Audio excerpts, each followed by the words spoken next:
आदरणीय प्रधानमंत्री जी, राष्ट्रीय शिक्षा नीति के ड्राफ्ट की प्रक्रिया से लेकर कैबिनेट की चर्चा तक हायर एजुकेशन कॉन्क्लेव या फिर राज्यपाल शिक्षा मंत्रियों का सम्मेलन हो, आपका मार्गदर्शन और विजन हमें हमेशा और लगातार मिलता रहा है।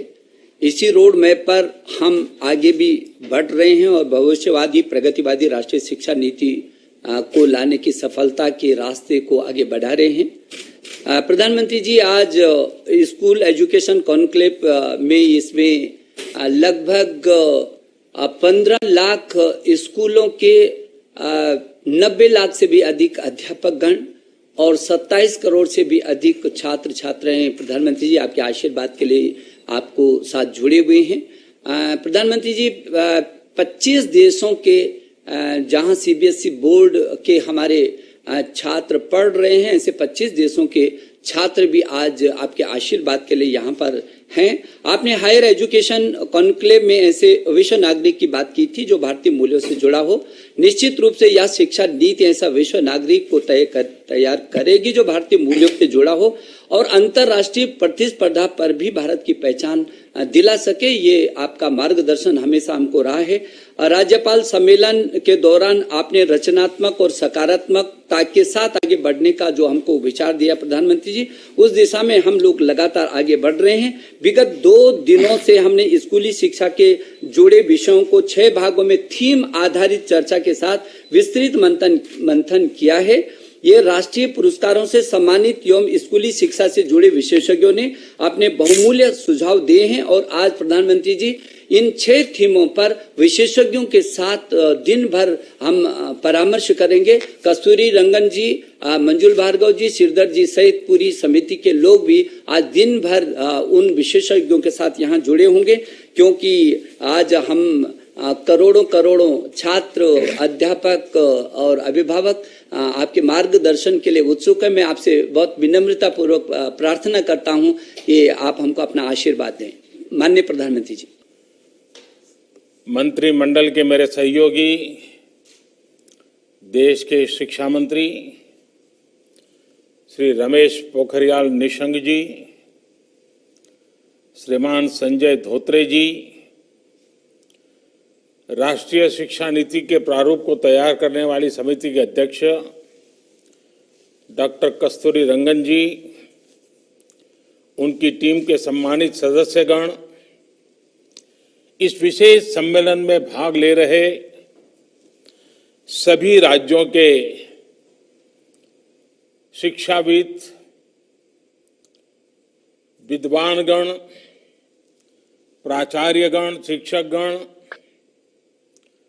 देवी और सज्जनों, आज हम सभी एक ऐसे क्षण का हिस्सा बन रहे हैं जो हमारे देश के भविष्य निर्माण की नींव डाल रहा है। एक ऐसा क्षण है जिसमें नए युग के निर्माण के बीज पड़े हैं। राष्ट्रीय शिक्षा नीति 21वीं सदी के भारत को नई दिशा देने वाली है। साथियों, पिछले 3 दशकों में दुनिया का हर क्षेत्र बदल गया, हर व्यवस्था बदल गई।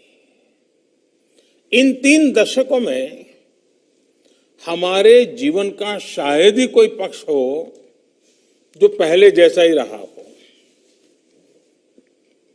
लेकिन वो मार्ग जिस पर चलते हुए समाज भविष्य की तरफ बढ़ता है, हमारी शिक्षा व्यवस्था वो अब भी पुराने ढर्रे पर ही चल रही थी। पुरानी शिक्षा व्यवस्था को बदलना उतना ही आवश्यक था जितना किसी खराब हुए ब्लैक बोर्ड को बदलना आवश्यक होता है। जैसे हर स्कूल में पिनअप बोर्ड होता है, उसमें तमाम जरूरी कागज, स्कूल के जरूरी आदेश, बच्चों की बनाई पेंटिंग आदि आप लोग लगाते रहते हैं। ये बोर्ड हर कुछ समय में भर जाता है। उस पिनअप बोर्ड पर नई क्लास के नए बच्चों की नई पेंटिंग्स लगाने के लिए आपको बदलाव करना ही पड़ता है। नई राष्ट्रीय शिक्षा नीति भी नए भारत की नई उम्मीदों की नई आवश्यकताओं की पूर्ति का एक सशक्त माध्यम है। इसके पीछे पिछले 4-5 वर्षों की कड़ी मेहनत है। हर क्षेत्र, हर विद्या, हर भाषा के लोगों ने इस पर दिन रात काम किया है। लेकिन ये काम अभी पूरा नहीं हुआ है। एक प्रकार से कहे तो ये काम की असली शुरुआत हुई है। अब हमें राष्ट्रीय शिक्षा नीति को उतने ही प्रभावी तरीके से लागू करना है और ये काम हम सब मिलकर करेंगे। मैं जानता हूं राष्ट्रीय शिक्षा नीति का ऐलान होने के बाद आप में से बहुत लोगों के मन में कई सवाल आ रहे हैं। ये शिक्षा नीति क्या है? ये कैसे अलग है? इसे स्कूल और कॉलेजों की व्यवस्था में क्या बदलाव आएगा?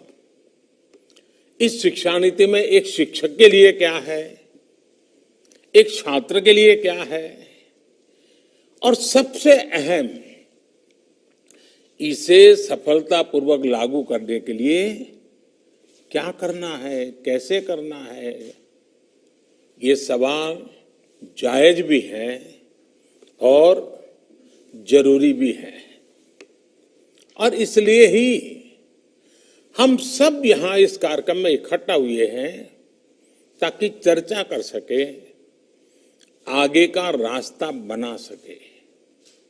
मुझे बताया गया है कि कल भी दिन भर आप सभी ने इन्हीं बातों पर घंटों मंथन किया है, चर्चा की है।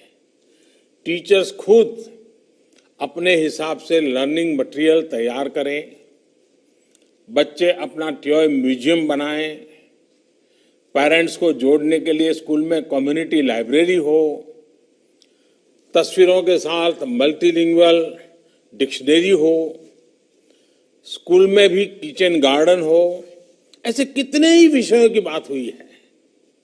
अनेक नए आइडिया दिए गए हैं। मुझे खुशी है कि राष्ट्रीय शिक्षा नीति को लागू करने के इस अभियान में हमारे प्रिंसिपल्स और शिक्षक पूरे उत्साह से हिस्सा ले रहे हैं। अभी कुछ दिन पहले शिक्षा मंत्रालय ने भी राष्ट्रीय शिक्षा नीति को लागू करने के बारे में देश भर के टीचर से माय.गॉव पोर्टल पर उनके सुझाव मांगे थे। एक सप्ताह के भीतर ही 15 लाख से ज्यादा सुझाव मिले हैं। ये सुझाव राष्ट्रीय शिक्षा नीति को और ज्यादा प्रभावी तरीके से लागू करने में मदद करेंगे। इस विषय में और अधिक जागरूकता लाने के लिए शिक्षा मंत्रालय अनेक तरह के कार्यक्रम चला रहा है। साथियों, किसी भी देश के विकास को गति देने में उसकी युवा पीढ़ी और युवा ऊर्जा, इसकी बहुत बड़ी भूमिका होती है। लेकिन उस युवा पीढ़ी का निर्माण बचपन से ही शुरू हो जाता है। जैसा बचपन होगा, भविष्य का जीवन काफी कुछ उसी पर निर्भर करता है। बच्चों की शिक्षा, उन्हें मिलने वाला वातावरण काफी हद तक यही तय करता है कि भविष्य में वो एज अ पर्सन कैसा बनेगा, उसकी पर्सनालिटी कैसी होगी। इसलिए राष्ट्रीय शिक्षा नीति में बच्चों की एजुकेशन पर बहुत ज्यादा जोर दिया गया है। प्री स्कूल में तो बच्चा पहली बार माता पिता की छत्र छाया के बाहर, माता पिता की देखभाल और घर के आराम भरे माहौल से बाहर निकलने की शुरुआत करता है, उससे दूर होता है।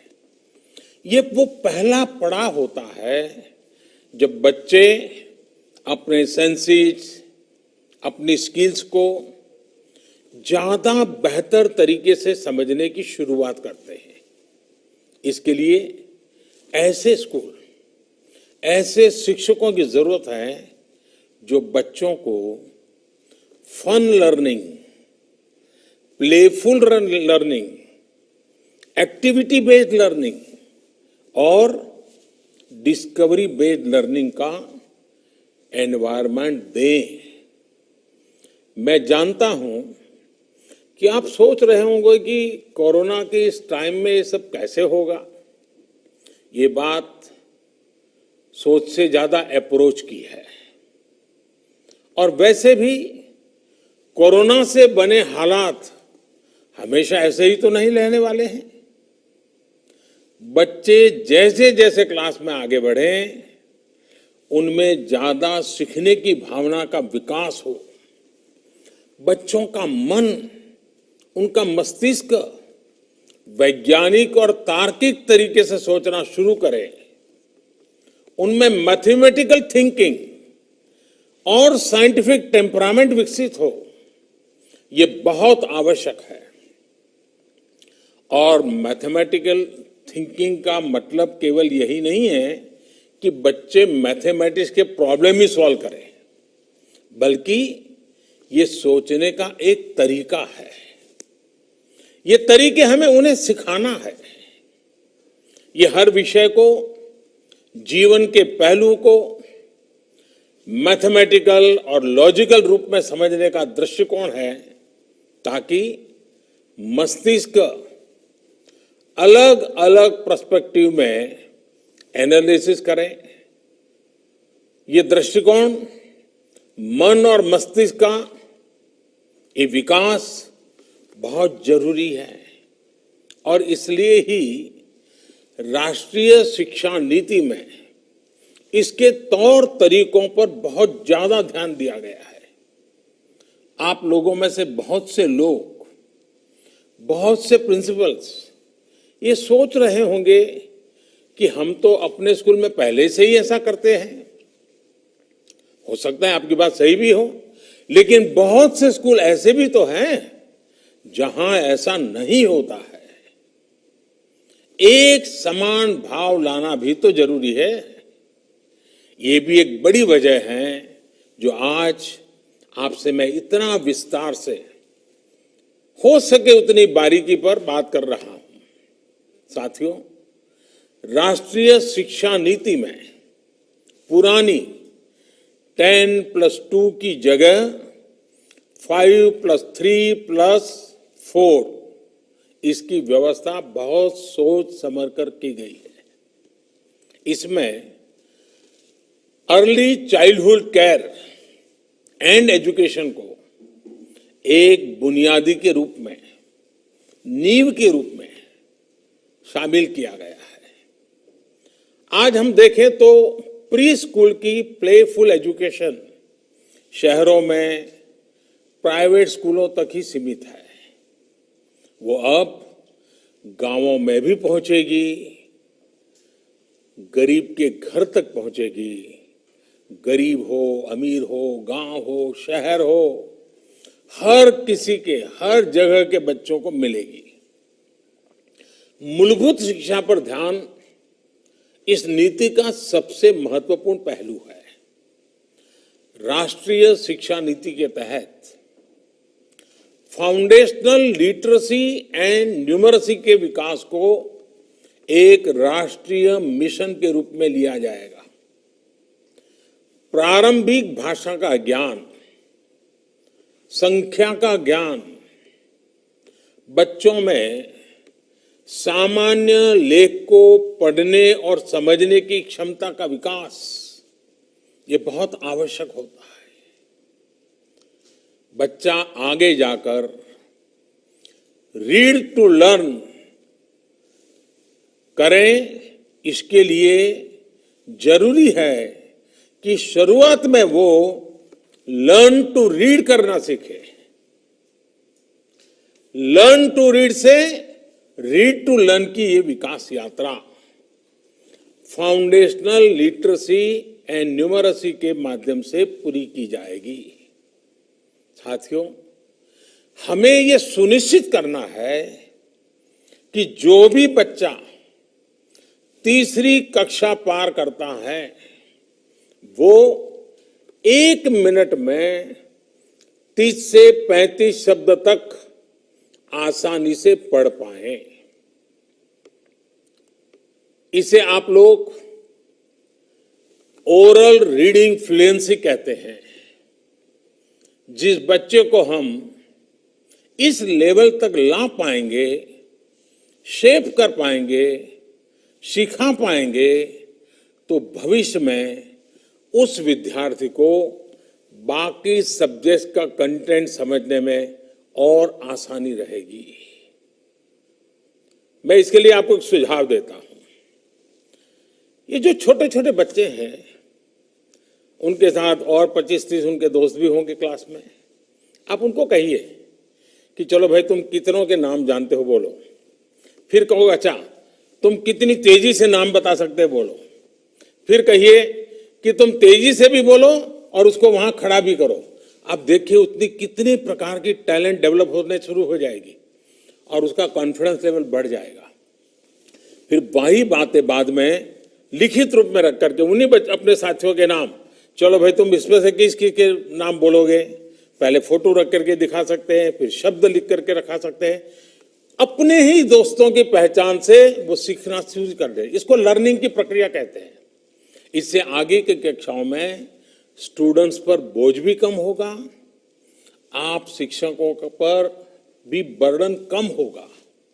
साथ ही बेसिक गणित जैसे counting, addition, subtraction, multiplication, division, ये सब भी बच्चे आसानी से समझ सकेंगे। ये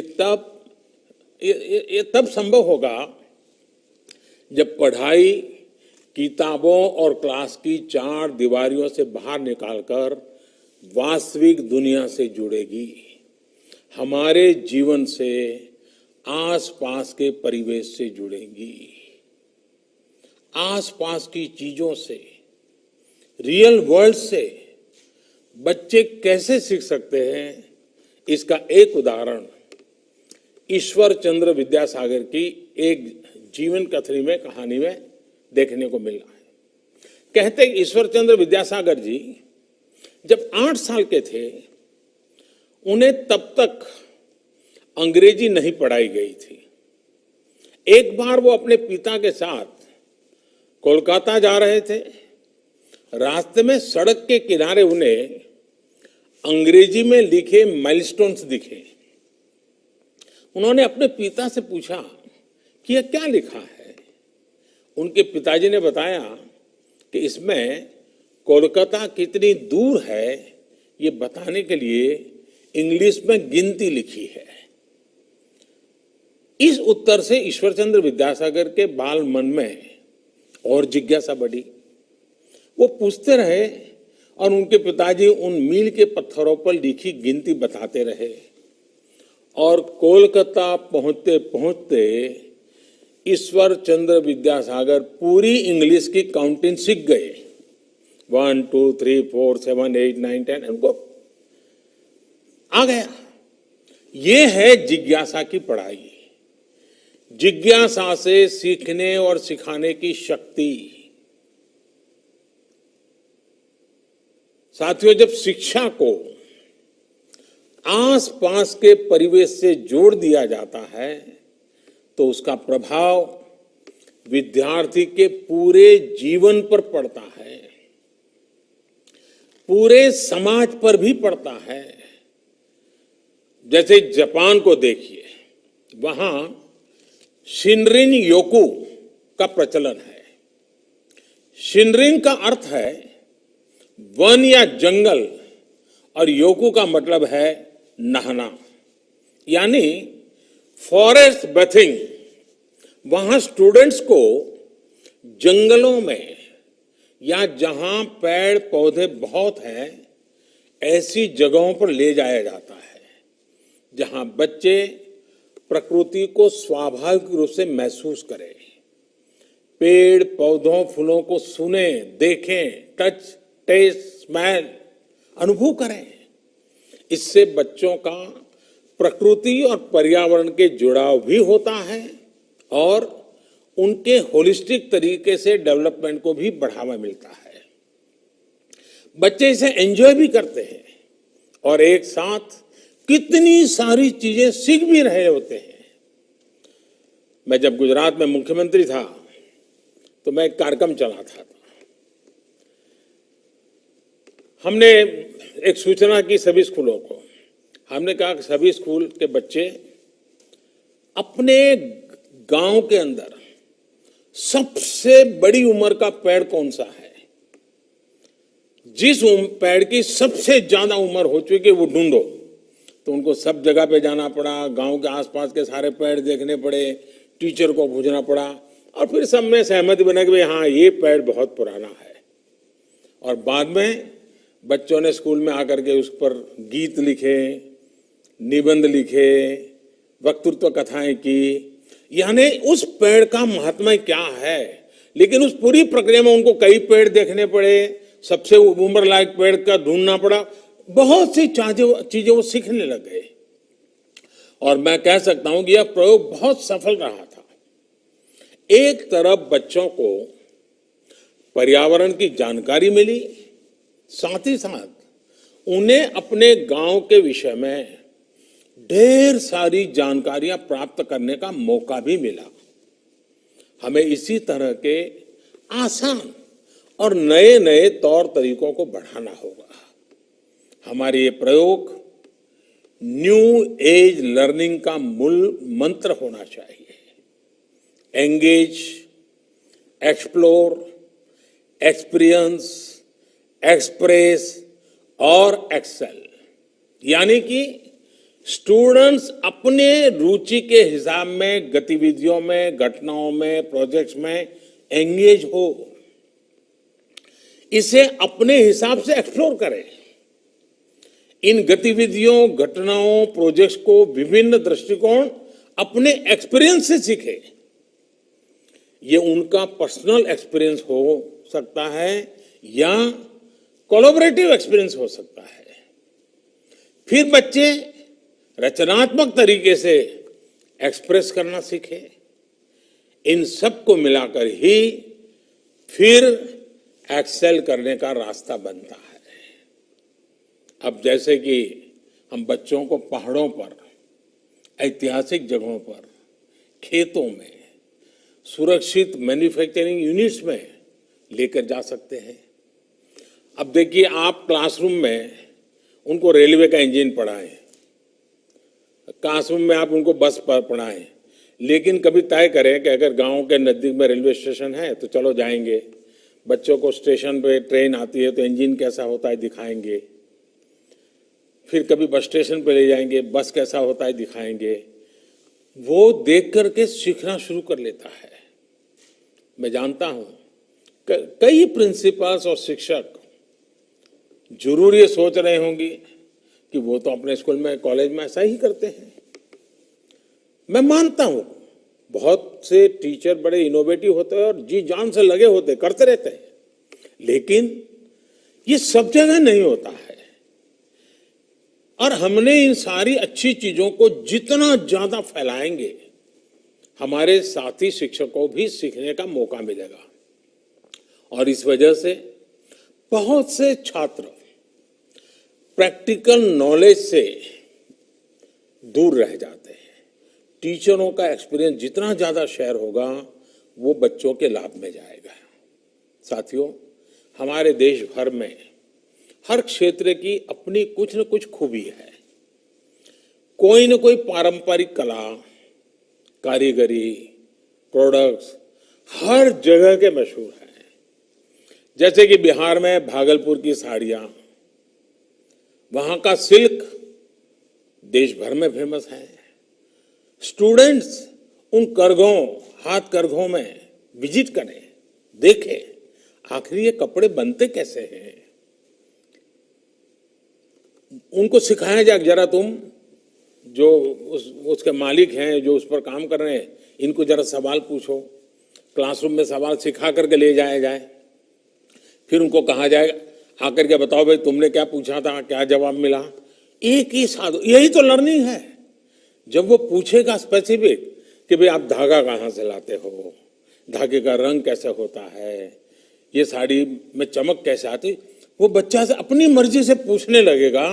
आप देखिए उसको बहुत कुछ सीखने को मिल जाएगा। स्कूल में भी ऐसे स्किल्ड लोगों को बुलाया जा सकता है। ये स्किल्ड लोग आकर के अपनी प्रदर्शनी लगा सकते हैं। वो वर्कशॉप भी लगा, मान लीजिए गांव में जो मिट्टी के बर्तन बनाने वाले लोग हैं, एक दिन स्कूल में बुला लिया, मिट्टी के बर्तन बनाने का काम, स्कूल के बच्चे देखें, फिर उनसे सवाल जवाब करें, पूछें। आप देखिए वो आराम से सीख लेगा। विद्यार्थियों की जिज्ञासा भी बढ़ेगी और जानकारी भी बढ़ेगी और सीखने में रुचि भी बढ़ेगी। ऐसे कितने ही प्रोफेशंस हैं जिनके लिए डीप स्किल की जरूरत होती है, लेकिन हम उन्हें महत्व ही नहीं देते। कई बार तो उन्हें छोटा समझ लेते हैं।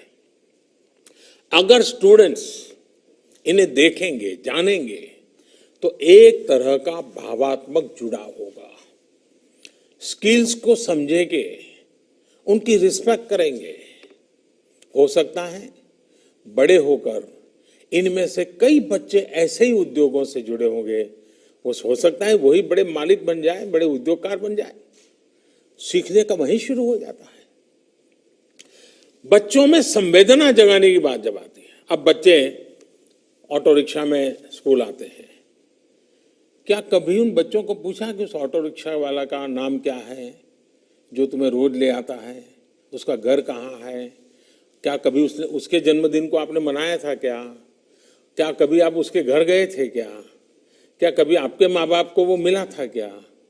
फिर बच्चों को कहो कि भाई तुम ऐसा करो, तुम्हारा जो रिक्शा ड्राइवर है जो तुम्हें लेकर के रिक्शा में लेता है, तुम इतने 10 सवाल पूछ के आ जाओ और फिर क्लास में सब बच्चों को बताओ भाई मेरा जो ऑटो रिक्शा वाला है वो ऐसा ऐसा है, वो इस गांव का है, यहाँ कैसे आया। देखिए बच्चों को उसके प्रति एक संवेदना प्रकट होगी, वरना उन बच्चों को मालूम नहीं, उनको लगता है मेरे पिताजी पैसे देते हैं इसलिए ऑटो रिक्शा वाला है मुझे लेके आता है। उसके मन में वो भाव नहीं जगता है कि ऑटो रिक्शा मेरी जिंदगी बना रहा है, ये सिर्फ ऑटो रिक्शा चलाने वाला एक चालक नहीं है, मेरी जिंदगी को बनाने के लिए वो कुछ कर रहा है। ये संवेदना पैदा होगी। उसी प्रकार से अगर कोई दूसरा प्रोफेशन भी चुनता है, इंजीनियर भी बनता है, तो उसके दिमाग में रहेगा कि फलाना पेशे को बेहतर बनाने के लिए क्या इनोवेशन किया जा सकता है। इसी तरह हॉस्पिटल्स की, फायर स्टेशन की या फिर दूसरी किसी जगह की विजिट भी लर्निंग का हिस्सा हो सकती है। बच्चों को ले जाना चाहिए, दिखाना चाहिए, उनको पता चलेगा डॉक्टर भी कितने प्रकार के होते हैं, डेंटिस्ट क्या होता है, आंख का हॉस्पिटल कैसा होता है, साधन देखा गया, आंख चेक करने का मशीन कैसा होता है। उसको जिज्ञासा, हाँ भाई ये कुछ ऐसा होता है, ये कुछ ऐसा होता है, वो सीखेगा। साथियों, राष्ट्रीय शिक्षा नीति को इसी तरह तैयार किया गया है ताकि सिलेबस को कम किया जा सके और फंडामेंटल चीजों पर ध्यान केंद्रित किया जा सके। लर्निंग को इंटीग्रेटेड एवं इंटरडिसिप्लिनरी, फन बेस्ड और कंप्लीट एक्सपीरियंस बनाने के लिए एक नेशनल करिकुलम फ्रेमवर्क डेवलप किया जाएगा। ये भी तय किया गया है कि 2022 में जब हम आजादी के 75 वर्ष मनाएंगे तो हमारे स्टूडेंट्स इस नए करिकुलम के साथ ही नए भविष्य की तरफ कदम बढ़ाएंगे। ये भी फॉरवर्ड लुकिंग, फ्यूचर रेडी और साइंटिफिक करिकुलम होगा। इसके लिए सभी के सुझाव लिए जाएंगे और सभी के सुझाव और मॉडर्न एजुकेशन सिस्टम को इसमें समाहित किया जाएगा। साथियों, भविष्य की दुनिया हमारी आज की दुनिया से काफी अलग होने वाली है। हम इसकी जरूरतों को अभी से देख सकते हैं, सेंस कर सकते हैं। ऐसे में हमें अपने स्टूडेंट्स को 21st सेंचुरी की स्किल्स के साथ आगे बढ़ाना है। ये 21st सेंचुरी की स्किल्स क्या होगी? ये होगी critical thinking, creativity, collaboration, curiosity और कम्युनिकेशन। हमारे students sustainable future, sustainable science को समझे, उस दिशा में सोचे। ये सब आज समय की मांग है, बहुत जरूरी है। और इसलिए छात्र शुरुआत से ही कोडिंग सीखे, आर्टिफिशियल इंटेलिजेंस को समझे, internet of things, cloud computing, data science और रोबोटिक्स, इससे जुड़े सारी बातों को भी उसके परिचय में उसको लाना होगा। हमें इसको देखना होगा। साथियों, हमारी पहले की जो शिक्षा नीति रही है उसने हमारे स्टूडेंट्स को बहुत ही बांध भी दिया था। जैसे उदाहरण के तौर पर लें तो विद्यार्थी साइंस लेता है, वो आर्ट्स या कॉमर्स नहीं पढ़ सकता था। आर्ट्स कॉमर्स वालों के लिए मान लिया गया कि ये हिस्ट्री, ज्योग्राफी, अकाउंट्स इसलिए पढ़ रहे हैं क्योंकि ये साइंस नहीं पढ़ सकते। लेकिन क्या रियल वर्ल्ड में, हमारे आपके जीवन में ऐसा होता है कि केवल एक ही फील्ड की जानकारी से सारे काम हो जाएंगे? हकीकत में सभी विषय एक दूसरे के साथ जुड़े हुए हैं। हर लर्निंग इंटर रिलेटेड है। स्टूडेंट्स कोई एक विषय ले लेते हैं, बाद में उन्हें लगता है कि वो दूसरे किसी क्षेत्र में ज्यादा बेहतर कर सकते हैं। लेकिन वर्तमान व्यवस्था बदलाव का, नई संभावनाओं से जुड़ने का अवसर ही नहीं देता। बहुत से बच्चों के ड्रॉप आउट होने का सबसे बड़ा कारण भी यही होता है। और इसलिए राष्ट्रीय शिक्षा नीति छात्रों को कोई भी विषय चुनने की आजादी दी गई है। मैं समझता हूं कि सबसे बड़े सुधार के तौर पर हम इसे देख सकते हैं। अब हमारे यहां युवा को साइंस, ह्यूमैनिटी या कॉमर्स में से किसी एक ब्रैकेट में फिट होने की जरूरत नहीं है। देश के हर स्टूडेंट्स को उसकी प्रतिभाओं को अब पूरा मौका मिलेगा। साथियों, राष्ट्रीय शिक्षा नीति एक और बहुत बड़ी समस्या को भी एड्रेस करती है। यहां तो बड़े बड़े अनुभवी और जानकार लोग मेरे सामने उपस्थित हैं। आपने जरूर महसूस किया होगा कि हमारे देश में लर्निंग ड्रिवन एजुकेशन की जगह, कोई बुरा मत मानना, लेकिन हकीकत है आज स्थिति यह है, मार्क्स और मार्कशीट ये एजुकेशन हावी है। लर्न तो बच्चे तब भी कर रहे होते हैं जब वो खेल रहे होते हैं, जब वो परिवार में बात कर रहे होते हैं, जब वो बाहर आपके साथ घूमने जाते हैं, लेकिन अक्सर माता पिता भी बच्चों से ये नहीं पूछते हैं कि बेटे तुमने क्या सीखा, बेटी तुमने क्या सीखा, नहीं पूछते हैं। पूछते हैं तो क्या पूछते हैं? यही पूछते हैं कि मार्क्स कितने आए। हर चीज वहीं जाकर के अटक जाती है। कुछ परिवार हैं जिनको आदत हो गई, पूछते हैं अच्छा आज स्कूल में खाना क्या मिला था। इन्हीं चीजों के आसपास टेस्ट में नंबर कितने नंबर आए, एक टेस्ट एक मार्कशीट क्या बच्चों के सीखने की, उनकी मानसिक विकास के पैरामीटर हो सकती है? आज सच्चाई ये है कि मार्कशीट मानसिक प्रेशर शीट बन गई है और परिवार की प्रेस्टीज शीट बन गई है। परिवार के लिए प्रेस्टीज शीट है, बच्चे के लिए प्रेशर शीट है। पढ़ाई से मिल रहे इस तनाव को, मेंटल स्ट्रेस से अपने बच्चों को निकालना राष्ट्रीय शिक्षा नीति का एक मुख्य उद्देश्य है।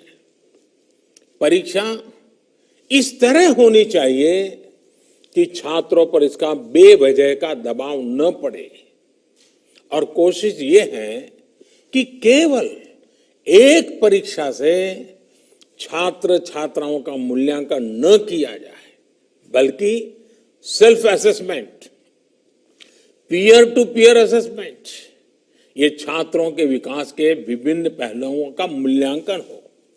इसलिए राष्ट्रीय शिक्षा नीति में मार्कशीट की वजह, उसकी जगह होलिस्टिक रिपोर्ट कार्ड, इस पर बल दिया गया है, इसकी बात कही गई है। होलिस्टिक रिपोर्ट कार्ड विद्यार्थियों के unique potential, aptitude, attitude, talent, skills, efficiency, competency और पॉसिबिलिटी की डिटेल शीट होगी। मूल्यांकन प्रणाली के में संपूर्ण सुधार के लिए एक नए राष्ट्रीय मूल्यांकन केंद्र परख की स्थापना भी की जाएगी। साथियों, राष्ट्रीय शिक्षा नीति के आने के बाद से भी ये भी चर्चा काफी तेज है कि बच्चों को पढ़ाने की भाषा क्या होगी, इसमें क्या बदलाव किया जा रहा है। यहां हमें एक ही वैज्ञानिक बात समझने की जरूरत है कि भाषा शिक्षा का माध्यम है, भाषा ही सारी शिक्षा नहीं है। किताबी पढ़ाई में फंसे फंसे कुछ लोग ये फर्क ही भूल जाते हैं और इसलिए जिस भी भाषा में बच्चा आसानी से सीख सके, चीजें लर्न कर सके, वही भाषा पढ़ाई की भाषा होनी चाहिए। ये देखना जरूरी है कि जब बच्चे को हम पढ़ा रहे हैं तो जो हम बोल रहे हैं क्या वो समझ पा रहा है, समझ रहा तो कितनी आसानी से समझ रहा है। कहीं ऐसा तो नहीं है कि विषय से ज्यादा बच्चे की ऊर्जा भाषा को समझने में ही खप रही है। इन्हीं सब बातों को समझते हुए ज्यादातर देशों में भी आरंभिक शिक्षा मातृभाषा में ही दी जाती है। आप में से बहुत से लोग ये जानते होंगे कि 2018 में program for international student assessment PISA की टॉप रैंकिंग वाले जितने देश थे, जैसे कि Estonia, Ireland, Finland, Japan, South Korea, Poland, इन सब देशों में प्राथमिक शिक्षा मातृभाषा में ही दी जाती है। ये बात स्वाभाविक है कि जिस भाषा को सुनते हुए बच्चे पलते हैं, जो भाषा घर की भाषा होती है उसी में बच्चों की सीखने की गति बेहतर होती है। वरना होता यह है कि बच्चे जब किसी दूसरी भाषा में कुछ सुनते हैं तो पहले वो मन में उसे अपनी भाषा में ट्रांसलेट करते हैं, फिर उसको समझते हैं। बाल मन में ये बड़ी उलझन पैदा करती है, बहुत स्ट्रेस देने वाली बात होती है। इसका एक और पहलू भी है। हमारे देश में खासकर ग्रामीण क्षेत्र में पढ़ाई मातृभाषा से अलग होने पर ज्यादातर पेरेंट्स बच्चों की पढ़ाई से जुड़ भी नहीं पाते। ऐसे में बच्चों के लिए पढ़ाई एक सहज प्रक्रिया नहीं रह जाती, बल्कि पढ़ाई स्कूल की एक ड्यूटी बन जाती है। पेरेंट्स और स्कूल के बीच में एक खाई हो जाती है, एक दीवार हो जाती है। इसलिए जहां तक संभव हो कम से कम ग्रेड 5 कक्षा 5 तक शिक्षा का माध्यम मातृभाषा स्थानीय भाषा रखने की बात राष्ट्रीय शिक्षा नीति में कही गई है। मैं देखता हूं कुछ लोग इसे लेकर भ्रम में भी रहते हैं। राष्ट्रीय शिक्षा नीति में मातृभाषा के अलावा कोई अन्य भाषा सीखने सिखाने पर कोई प्रतिबंध नहीं है, कोई रोक नहीं लगाई गई है। अंग्रेजी के साथ जो भी विदेशी भाषाएं अंतर्राष्ट्रीय पटल पर सहायक है, अगर बच्चों का मन करता है जरूर पढ़े, सीखें, किसी को इतराज नहीं है। और जितना ज्यादा सीखेगा अच्छा ही होगा। लेकिन साथ साथ सभी भारतीय भाषाओं को भी प्रमोट किया जाएगा, ताकि हमारे युवा देश के अलग अलग राज्यों की भाषा, वहां की संस्कृति से परिचित हो सके, हर क्षेत्र का एक दूसरे से रिश्ता मजबूत हो। साथियों, राष्ट्रीय शिक्षा नीति की इस यात्रा के पथ प्रदर्शक आप सभी हैं, हमारे देश के शिक्षक हैं। चाहे नए तरीके से लर्निंग हो, चाहे परख के जरिए नई परीक्षा हो, स्टूडेंट को इस नई यात्रा पर लेकर शिक्षक को ही जाना है। और ये बात साफ है कि हवाई जहाज, प्लेन कितना भी एडवांस क्यों न हो, उड़ाता पायलट ही है। इसलिए ये सभी शिक्षकों को भी काफी कुछ नया लर्न करना है, काफी कुछ पुराना अनलर्न भी करना है, पुराना भूलना भी है। 2022 में जब आजादी के 75 वर्ष पूरे होंगे, तब भारत का हर स्टूडेंट राष्ट्रीय शिक्षा नीति द्वारा तय किए गए दिशा निर्देशों में पढ़े। ये हम सबकी सामूहिक जिम्मेदारी है। मैं सभी शिक्षकों, प्रशासकों, स्वयंसेवी संगठनों और अभिभावकों से आह्वान करता हूं कि वे इस राष्ट्रीय मिशन में अपना सहयोग दें। मुझे पूरा विश्वास है कि आप सभी शिक्षकों के सहयोग से देश राष्ट्रीय शिक्षा नीति को सफलतापूर्वक लागू कर पाएगा। मैं अपनी बात समाप्त करने से पहले शिक्षकों के माध्यम से एक बात आग्रह से कहना चाहूंगा कि कोरोना के काल में, इस संकट की घड़ी में आप भी औरों को जिन मर्यादाओं का पालन करना है वो बार बार बताते रहें, बार बार सिखाते रहें। 2 गज की दूरी की बात हो, मास्क या फेस कवर की बात हो, अपने परिवार में बुजुर्गों को पूरा ख्याल रखने की बात हो, स्वच्छता की बात हो, बाहर कहीं थूकने वगैरह की बात न, गलतियां न हो। ये इस लड़ाई को लड़ने का नेतृत्व भी हम सबको करना है और शिक्षक बड़ी आसानी से कर सकते हैं। बड़ी आसानी से बात घर घर पहुंचा सकते हैं और शिक्षक जब कोई बात करते हैं तो स्टूडेंट बहुत विश्वास के साथ मानता है। स्टूडेंट के सामने प्रधानमंत्री ने ये कहा कहोगे और मेरे शिक्षक ने ये कहा कहोगे तो मैं दावे से कहता हूँ स्टूडेंट प्रधानमंत्री ने कहा है उस पर 4 सवाल करेगा, लेकिन शिक्षक ने कहा है उस पर एक भी सवाल नहीं करेगा। वो घर जाकर के बताएगा कि मेरे टीचर ने कहा है। ये श्रद्धा, ये विश्वास बालक के मन में पड़ा हुआ है। ये आपकी बहुत बड़ी पूंजी है, ये आपकी बहुत बड़ी शक्ति है। और इस क्षेत्र से जुड़े हुई कई पीढ़ियों ने तपस्या कर करके इसे आपको विरासत में दिया है। और जब ऐसी चीज आपको विरासत में मिली है तब आपका दायित्व भी बहुत बढ़ जाता है।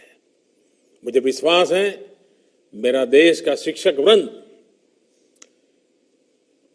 भारत के उज्जवल भविष्य के लिए इसको एक मिशन के रूप में लेगा,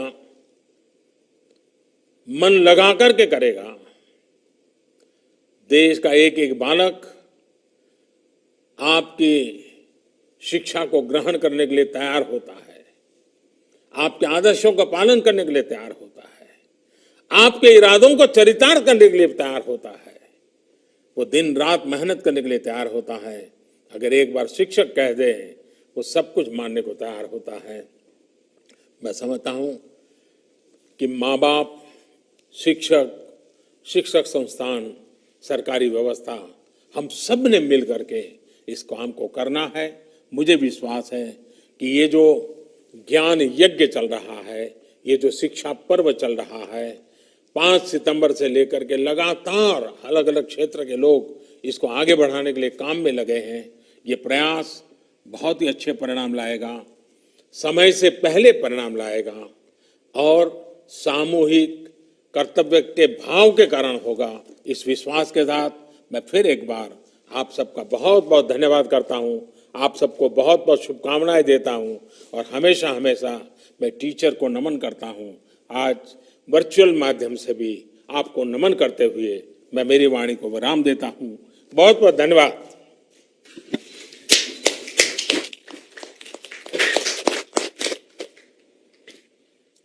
आदरणीय प्रधानमंत्री जी, 21वीं सदी में स्कूली शिक्षा के लिए आयोजित इस कॉन्क्लेव पर आपके द्वारा दिए गए प्रेरणात्मक शब्दों के लिए हम आपका हार्दिक धन्यवाद ज्ञापन करते हैं। आपके दिशा निर्देश निश्चित रूप से हमें आज हमारे साथ देश के विभिन्न हिस्सों से जुड़े हुए शिक्षकों भी नई शिक्षा नीति लागू करने के लिए नई दिशा दिखाएंगे। शिक्षा मंत्रालय आपको आश्वासन देता है, विश्वास देता है कि इसको कार्यान्वित करने के लिए सक्रिय रूप से हम कार्य करेंगे। शिक्षा मंत्रालय एवं सभी सहभागियों की ओर से पुनः आपका हार्दिक आभार, धन्यवाद, नमस्कार।